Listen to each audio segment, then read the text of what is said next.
So BRS నాయకులు పదే పదే చెప్తూ ఉన్నారు సార్, ఆ స్థానాల్లో ఉప ఎన్నికలు రాబోతూ ఉన్నాయి, అక్కడ మేము గెలవబోతూ ఉన్నాము అని చెప్పి. ఏంటి సార్ తెలంగాణలో బైపోల్ రాబోతోందా మళ్ళీ? అంటే ఇప్పుడు సుప్రీంకోర్టులో విచారణ తీర్పు చేసిన ఇటీవల కలకత్తా హైకోర్టు కూడా పార్టీ ఫిరాయించిన ఎమ్మెల్యే డిస్క్వాలిఫై చేసింది.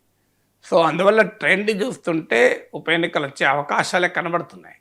మొదలైతే ఖచ్చితంగా ఖైరతాబాద్ వస్తుంది, నేను డేవన్ చెప్తున్నాను. మిగతా ఎమ్మెల్యేలు కొంత వాదన, మేము ఇప్పుడు నిన్న కూడా డాక్టర్ సంజయ్ జగిత్యాల ఎమ్మెల్యే, నేను బీఆర్ఎస్లో కాంగ్రెస్లో చేరలేదు, అభివృద్ధి పనుల కొరకే ముఖ్యమంత్రి కలిశాను స్టేట్మెంట్ ఇస్తున్నారు.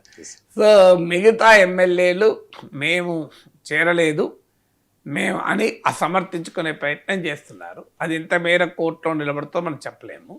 ఎందుకంటే యాంటీ డిఫెక్షన్ లా ప్రకారం voluntarily giving up the membership of the party, అంటే ఒక పార్టీకి రాజీనామా చేయాల్సిన అవసరం లేదు, స్వచ్ఛందంగా ఒక పార్టీ సభ్యత్వాన్ని వదులుకున్నట్లయితే అని మాత్రమే ఉంది.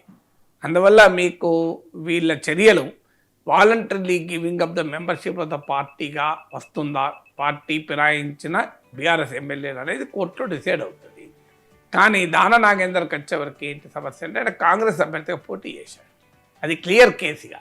ఇక అంతకన్నా యాంటీ డిఫెక్షన్ లా ఉల్లంఘనకు ఇక చర్చ ఉండదు. అందువల్ల నాకున్న సమాచారం అయితే